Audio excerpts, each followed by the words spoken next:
நண்பர்களுக்கு வணக்கம். உன்னில் சரணடைகிறேன். பகுதி 11. மகேஷ் குழுவினர் ஆதவின் இடத்தை பார்க்க அவர்களுக்கு திருப்திகரமாகவே இருந்தது இடம்.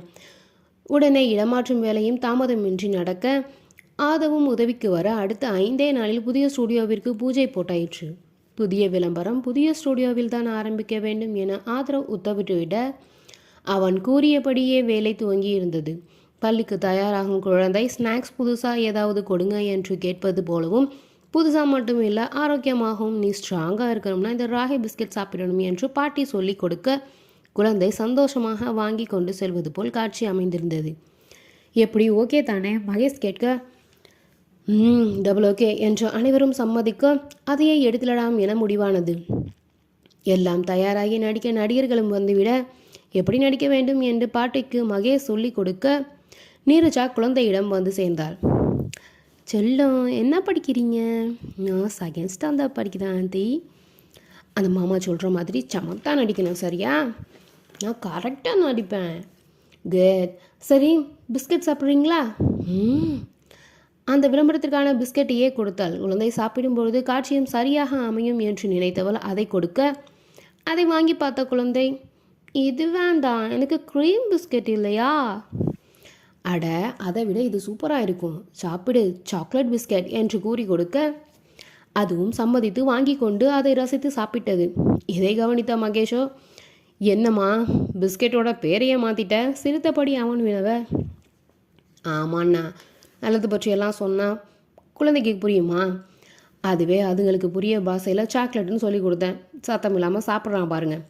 அவள் குழந்தையை காட்டி கூற அவள் கூறியது போலவே எந்த வம்பும் செய்யாமல் சாப்பிட்டு கொண்டிருந்தது.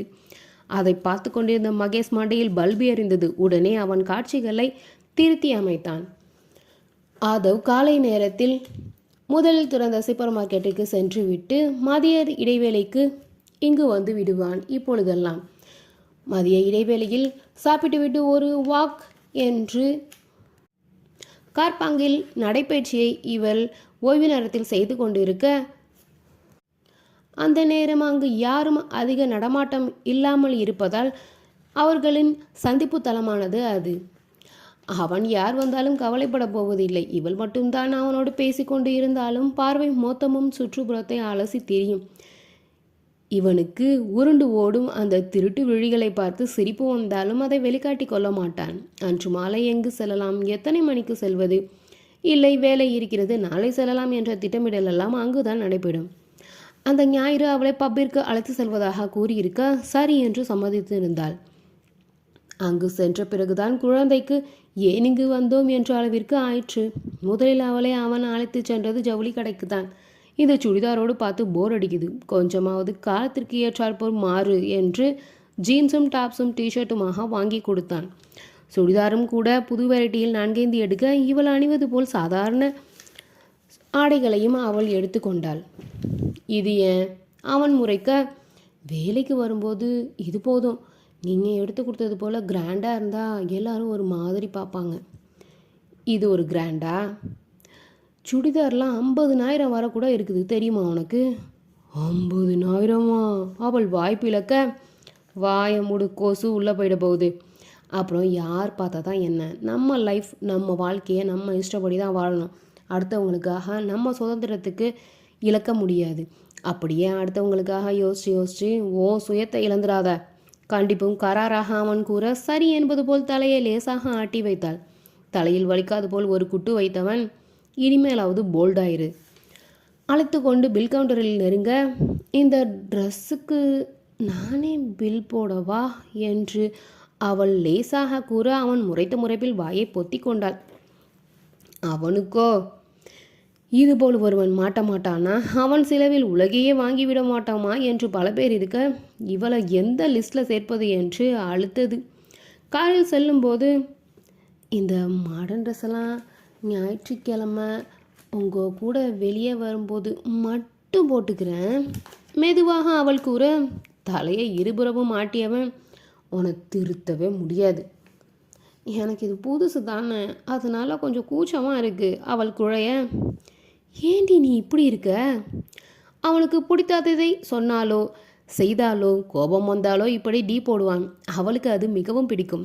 உடனே சிரித்து விடுவாள். அவள் சிரிப்பை பார்த்தது அவனும் மயங்கி விடுவான். ஞாயிறு வரும்போது கண்டிப்பாக ஜீன்ஸும் டிஷர்ட்டும் தான் வர வேண்டும் என்று வலியுறுத்த அவளும் ஒப்புக்கொண்டாள். வழக்கம் போல் இவன் ஹாஸ்டலுக்கு அடுத்த தெருவில் காத்திருக்க அவளும் அங்கு வர முதலில் அவள்தானா என்று அவனுக்கு புரியவில்லை. பிறகு ஒவ்வொரு அடியும் தயங்கி தயங்கி எடுத்து வைத்து கொண்டு சுற்றிலும் பார்வை பார்த்து குனிந்து கொண்டு, அதைவிட முக்கியமாக அந்த உடைக்கு துப்பட்டா போட்டு கொண்டு வர, யாருடா இவளும் இவள் டேஸ்டும் என்பது போல் சாதாரணமாக பார்த்தவன் பின்பு அவளுடையவள் என்று தெரிய தலையில் அடித்தே விட்டான் இம்முறை. அதற்கு மேல் அங்கு அமர முடியாமல் அவளை நோக்கி வேகமாக செல்ல அவள் அருகே சென்றவன், ஏய் ஏண்டி ஏதோ மிதிக்கக்கூடாத மிதிச்சா மாதிரி இப்படி நடந்து வர? எல்லாரும் ஒரு மாதிரியாக பார்க்குறாங்க, அதுதான் கூச்சமாக இருக்குது. அவள் கையை பிடித்து இழுத்து வந்து காருக்குள் தள்ளியவன் அவனும் ஏறு அமர்ந்து விட்டு, ஊரில் உள்ளவங்களுக்கெல்லாம் ஒன்றை வாட்ச் பண்ணுறதை விட வேறு வேலையே இல்லையா? இவங்க முறைக்கிறாங்க, அவங்க திட்டுறாங்கன்னு சொல்லிட்டு முதல்ல இதிலிருந்து வெளியே வா. எல்லோருக்கும் நிறைய வேலை இருக்குது, அவங்கவுங்க வாழ்க்கைக்காக ஓடிட்டு இருக்காங்க. அடுத்தவங்கள பற்றி யோசிக்கிறதுக்கெல்லாம் யாருக்கும் இங்கே நேரம் இல்லை.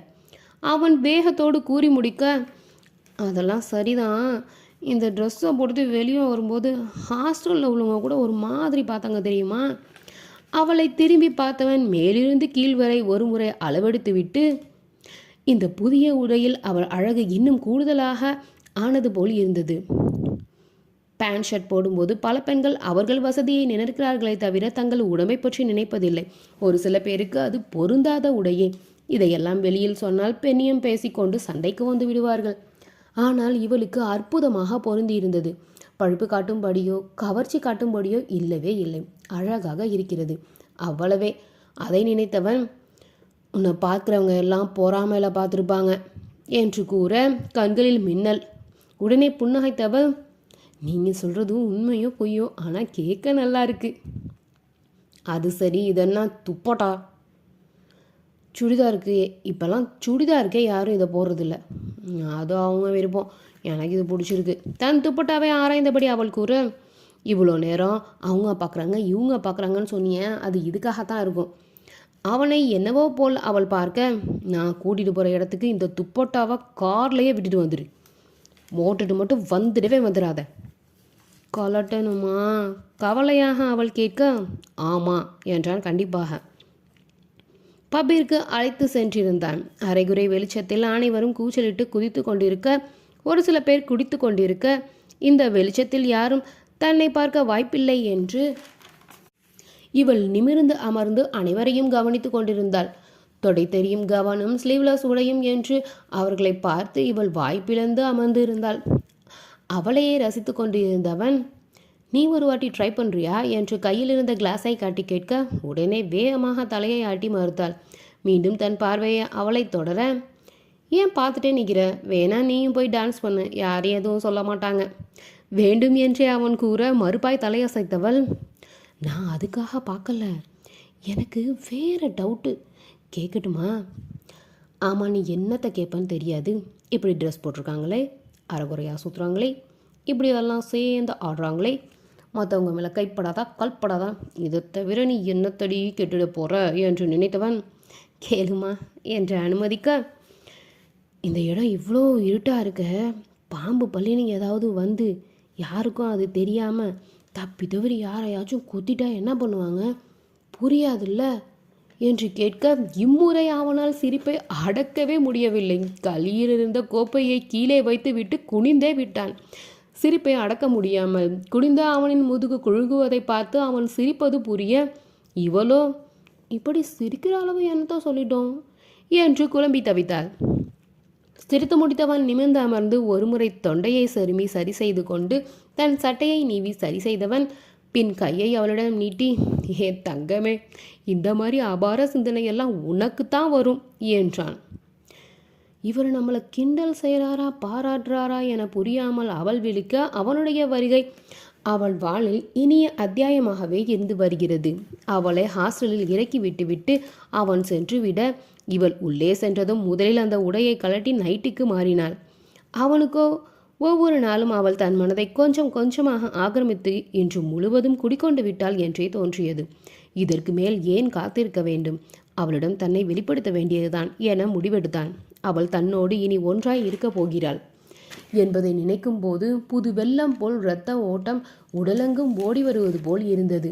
இனி அவள் இல்லாமல் ஒரு வாழ்வை தன்னால் நினைத்து பார்க்க முடியாது என்று நினைத்தவன், ஏன் அப்படி நினைக்கணும்? அவள் எனக்கானவள், எனக்காகவே பிறந்து வளர்ந்தவள், சரியான காலகட்டத்தில் தன் கண் முன்னே தோன்றியவள். அவள் தனக்கானவள். இனி அவளோடு வாழப்போகும் வாழ்வை இனிமையானதுதான். பெண்கள் இப்படி இருக்க வேண்டும் எந்த எதிர்பார்ப்பும் இன்று இருந்தவன் இன்னும் சொல்லப்போனால் அந்த அளவிற்கு பெண்களுக்கு முக்கியத்துவம் கொடுத்தது இல்லை என்றுதான் கூற வேண்டும். ஷாப்பிங் செல்ல வேண்டும், சுத்த வேண்டும், வண்ண வண்ணமாக உடுத்தி கொள்ள வேண்டும், வகை வகையாக, அதாவது காஸ்ட்லியாக உண்ண வேண்டும். இவ்வளவுதான் இந்த கால மாடல் பெண்களின் எதிர்பார்ப்பு. இதில் ஏதாவது குறை என்றால் அவனை விட்டு விலகவும் எந்த ஒரு சிறுகன தயக்கமும் இன்றி அவர்கள் விட்டுவிட்டு செல்வது உண்டு. ஆகவே தன்னை போல் ஒருவன் பெண்களை பொறுத்தவரையில் மெஷின் போன்று பணம் பட்டுவாடா செய்பவனை தவிர வேறென்றும் இல்லை.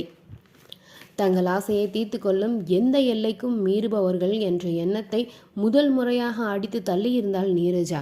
அவள் உடையிலிருந்து உள்ளம் வரை அனைத்தும் கண்ணியம் மிக்கதே. தான் அவளிடம் விழுந்து நிற்கிறோம் என்று தெரியாமல் இருக்கும் அளவு குழந்தை அல்லவே. இருந்தும் தன்னிடம் அவள் எதையும் எதிர்பார்க்கவில்லை என்பது உலக மகா ஆச்சரியமே. ஆச்சரியம், அதிசயம் அவளை பார்க்கும் பொழுது கூடிக்கொண்டேதான் போகிறது. இனி அவளை உரிமையோடு தன்னுள் அழைத்து கொள்ள வேண்டும் என்று மனதில் உறுதி எடுத்துக்கொண்டு அவளோடு கனவிலும் பயணிக்க துவங்கினான். புது ஆபீஸிற்கு வந்ததில் அங்குள்ளவர்களின் உள்ளமும் மகிழ்ந்து விளம்பர வேலையை நிறைவான மனதுடன் செய்ய அதுவும் அம்சமாக அமைந்திருந்தது. இதோ அதை ஒளிபரப்ப கம்பெனி முதலியாளியை அழைத்திருக்க அவர் பார்க்க துவங்கினார். இத்தனைக்கும் காரணமாயிருந்த ஆதவையும் அவன் அழைத்திருக்க, இது என்ன புதுப்பட ரிலீஸா? ரொம்ப குதூகலத்தில் இருக்கீங்க போல ஆதவ் மகேஷிடம் கேட்க, ஆமாம் சார், நீங்கள் சொன்ன மாதிரி தான் சார் எனக்குள்ளே இருக்குது. இவ்வளவு நாள் வெறும் லோக்கல் சேனல்லையோ சைடு பிட்லையோ ஓரத்துலையோ தெரிந்திருந்த என்னுடைய விளம்பரம் வெளியில் தனியார் தொலைக்காட்சியில் எல்லாம் தெரிகிற போதுன்னா அது உலகத்துக்கே என்னை அறிமுகம் செய்கிற மாதிரி தானே சார். நீங்கள் கண்டிப்பாக எங்கள் மகிழ்ச்சியில் பங்கெடுக்கணும் சார் என அவனை அன்போடு அழைத்திருக்க, இதற்கு மேல் வராமல் இருப்பானா என்ன? அனைவரும் ஒன்று கூட விளம்பரம் திரையில் ஓடியது. பள்ளிக்கு செல்ல தயாராகும் குழந்தை அன்னையிடம் கூறுகிறது, ஸ்நாக்ஸுக்கு எப்போ பார்த்தாலும் ஃப்ரூட்ஸாகவே வைக்கிறீங்க, போர், பிஸ்கெட் கொடுங்கம்மா. அன்னையை கெஞ்சு கொண்டிருக்க, பிஸ்கெட்லாம் மைதாமாவும் சர்க்கரையும் தான் இருக்குது, ஃப்ரூட்ஸ் தான் நல்லது. அன்னை குழந்தைக்கு பிஸ்கெட் வேண்டாம் என்று மறுக்க, குழந்தையோ பிஸ்கெட் தான் வேண்டும் என்று அடம்பிடிக்க அங்கு வருகிறார் பாட்டி ராகி பிஸ்கெட்டுடன்.